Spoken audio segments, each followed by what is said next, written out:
नमो सिद्धाणं नमो आयरीयाणं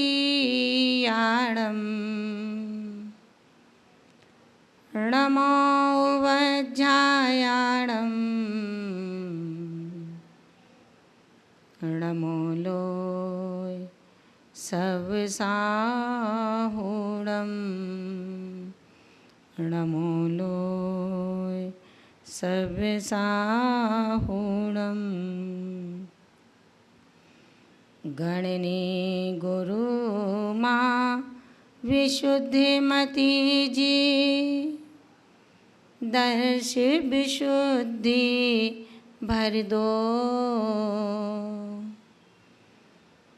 मेरे आत्म प्रदेशों को माँ सिद्धालय धर दो बसवर भेदन कर सकूं अहिनिस लूं प्रभु नाम तब चरणों में हे गुरु माँ मेरे कोटि प्रणाम मेरे कोटि प्रणाम। जो बोले आदिनाथ भगवान की जय। तीर्थंकर श्री पार्श्वनाथ भगवान की जय। शासन नायक तीर्थंकर श्री महावीर स्वामी की जय। परम पूज्य गुरुदेव आचार्य श्री निर्मल सागर जी महाराज की। परम पूज्य भारत गौरव गुरुवर्या गणनी आर्यका श्री विशुद्धमती माता जी की जय। श्रीमद् जैन धर्म की जय। जैन शासन के अधिपति वर्तमान में जिनका शासन निरंतर प्रवाहमान है, ऐसे तीर्थंकर महावीर स्वामी के लिए कल मंगलाचरण के माध्यम से नमस्कार किया था आचार्य कुंद कुंद भगवंत ने। जयवंत रहे भगवान महावीर का शासन, जयवंत रहे बीतराग वाणी। यथाक्रम को प्राप्त जब कुंद कुंद स्वामी के चरणों में शिष्य ने निवेदन किया कि आखिर मोक्ष का मूल होता क्या है, कैसे होता है मोक्ष का मार्ग और उसकी प्राप्ति का उपाय, आचार्य भगवान ने हमें मोक्ष का मूल बताते हुए बताया है चौथी कारका के अंतर्गत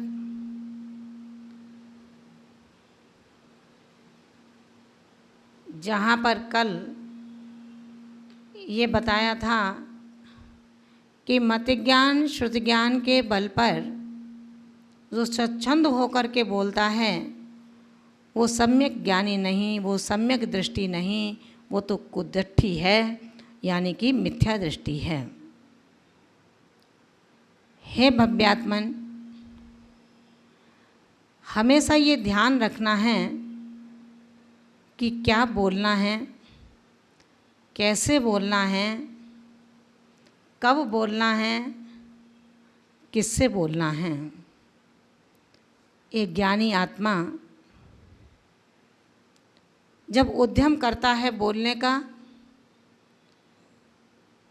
तो विचार कर लेता है मैं किससे बोलूं, किसके लिए बोलूं और क्या बोलूं।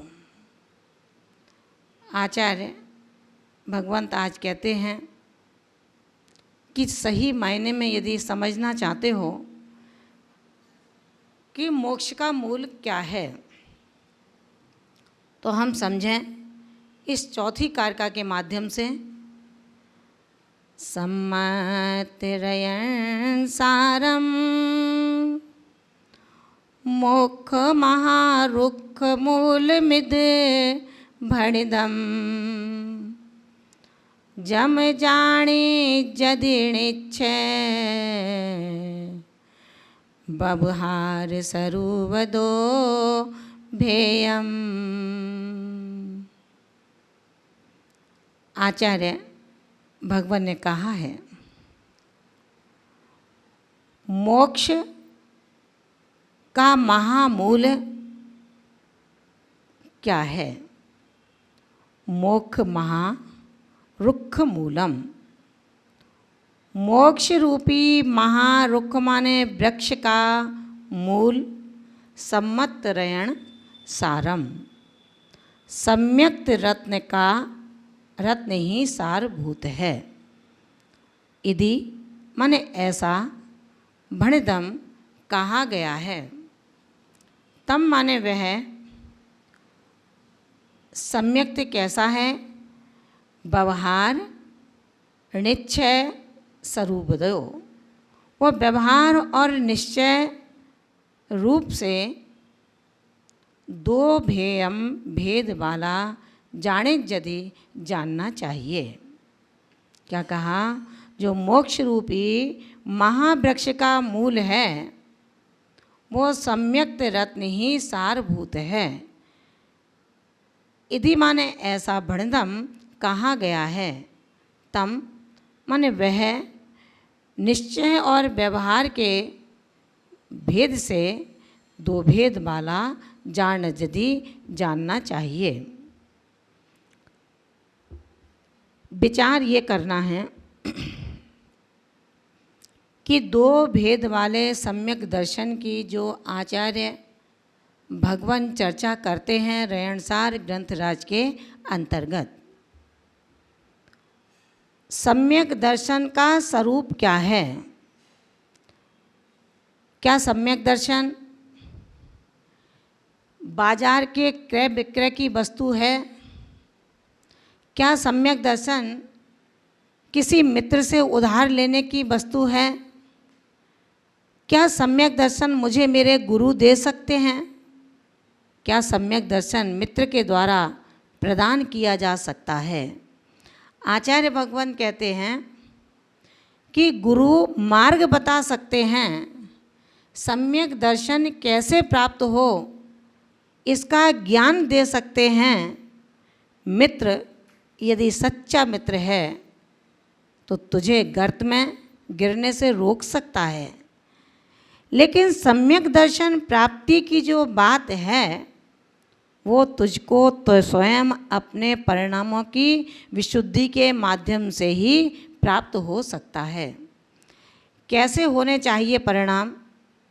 तो इसमें कहा गया है कि आपके भावों की भाषा आपके चेहरे पर झलकती है। आपके भावों के शब्द आपके लबों पर टकराते हैं।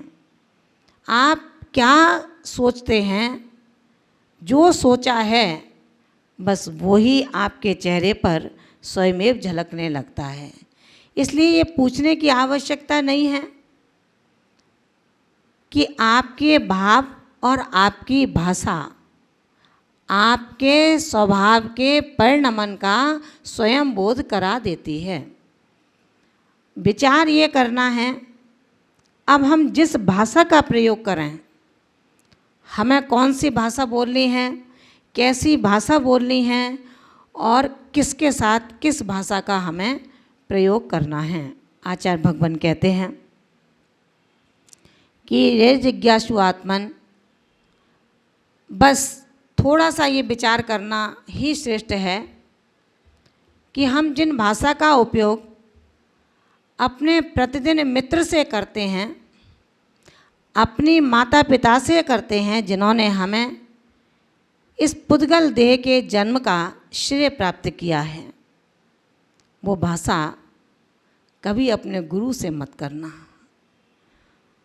गुरु पुद्गल देह का जन्मदाता नहीं है, वरन पुद्गल देह को जन्म देने के बाद उस देह से देही का संसार कैसे बनाया जाए, कैसे अपने अंतिम नियति यानी कि सुमरण का संस्तर सजाया जाए, इसकी कला यदि कोई देते हैं तो वो हमारे परमोपकारी गुरु हुआ करते हैं। आपके शब्दों की कीमत समाप्त हो जाती है। हमारे गुरुवरों ने हमेशा यही समझाया, आँखों से गिरा हुआ वो नीर जिसकी एक एक बूंद की अहमियत है, लेकिन जिसका स्वभाव ही उस बूंदों के गिराने का बन चुका हो, भला उसके उस एक आंसू की कौन कीमत आंक सकेगा। मुझे याद है वो दिन जब मैं पूज्य गुरु माँ गणनी विशुद्धमती माता जी के चरण सानिध्य में आई थी। तब उन्होंने अध्ययन अध्यापन के दौरान एक सूक्ति दी कि अपने कपड़ों का इतना रख रखाव रखना कि तुम्हारा मन उन कपड़ों को दूसरे दिन पहनने का हो। अपने आंसू की इतनी कीमत रखना कि जब तुम्हारी आंखें नम हों तो लोग उमड़ पड़ें, आखिर आंखों में ये नमता क्यों आई, कारण क्या है। मैंने तो इसको कभी इसकी आंखों को गीला होते हुए देखा नहीं है। और जिसका स्वभाव ही गीलापन हो, जहाँ बैठे गीलापन करे, तो हे जिज्ञासु मानव ध्यान रखना, सूखी रेत में यदि पानी डाल दिया जाए तो सिर्फ कीचड़ बनता है, वहाँ सफाई नहीं होती है। हम उस कीचड़ को ना फैलाएं, क्योंकि हम सम्यक दृष्टि गाय की तरह होता है। और सम्यक दर्शन प्राप्त करने के लिए जब हमें शब्दों की सुष्ठुता की आवश्यकता है, भावों की परम विशुद्धि की आवश्यकता है, परिणाम हमारे जितने अच्छे होंगे हमारी मित्रता उतनी ही बढ़ती चली जाएगी, और हमारे परिणाम जितने गफलत के होंगे हमारी मित्रता टूटती चली जाएगी। तुम मित्र को एक बार धोखा दे सकते हो, मित्र के साथ एक बार, दो बार, तीन बार माया का पासा डाल सकते हो, लेकिन कभी ना कभी तो सामने वाला भी समझता है तुम्हारी मित्रता भंग होती है, तुम्हारे बढ़ाया हुआ दोस्ती का हाथ टूट जाता है। और जब एक बार दोस्ती टूटती है, एक बार विश्वास टूटता है, एक बार आपस के वात्सल्य का आदान प्रदान कम होता है, वहाँ कहा गया है रहीमन धागा प्रेम का मत तोड़ो चटकाए, टूटे से फिर ना जुड़े, जुड़े गांठ पड़ जाए। ये सत्य है कि हमारे संस्कार अनादि से कुल और जाति के हैं, लेकिन फिर भी इस पर्याय के जो संस्कार हमें हमारे गुरु से प्राप्त हुए, हमें हमारी माँ जिनवाणी से प्राप्त हुए, हमें हमारे परम पिता अरहंत परमेष्टि से प्राप्त हुए, उन संस्कारों का पुनः पुनः बार बार हमको चिंतन करना चाहिए। हमारी भाषा कर्कश और कटुक ना हो, क्योंकि सम्यक दर्शन यदि प्राप्त करना है, सम्यक दर्शन का यदि सुंदर उपहार हम चाहते हैं, तो उसके लिए हमें सिर्फ यही पुरुषार्थ करना है कि वो सम्यक दर्शन जो आचार्य कुंद कुंद स्वामी ने दो प्रकार का, दो भेदों वाला बताया है, एक निश्चय सम्यक दर्शन और एक व्यवहार सम्यक दर्शन।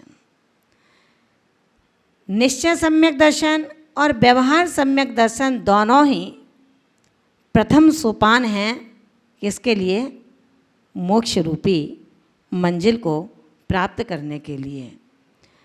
व्यवहार सम्यक दर्शन के लिए हमें 7 तत्व, नव पदार्थ, 6 द्रव्यों पर यथावत श्रद्धान करके अपने परिणामों को बहुत दृढ़ बनाना होगा। उसके बाद में हमारे अंदर जितनी निर्मलता होगी, हमारे भावों में जितनी शीतलता होगी उतना ही हमारा परिणमन, हमारी अशुभ वृत्ति की निवृत्ति होती रहेगी।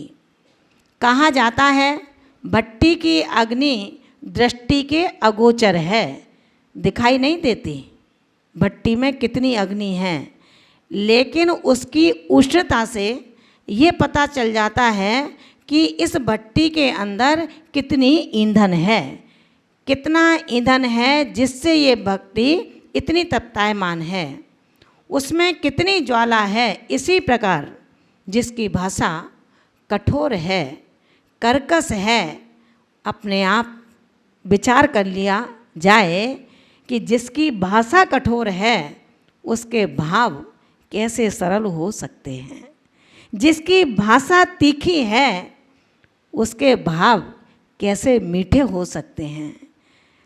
तीखी मिर्ची कभी मीठी नहीं होती और मीठी शक्कर कभी तीखी नहीं होती। अपने अपने भाषा से अपने अपने भावों का परिणमन स्वयं जान लेना चाहिए।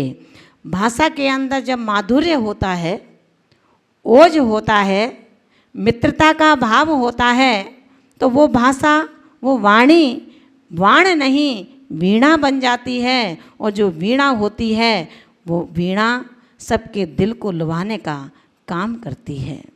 ऐसी भाषा के लिए आचार्य कुंद कुंद स्वामी ने हमें जो मोक्ष का मूल 2 भेदों वाला बताया है, निश्चय और व्यवहार के रूप में।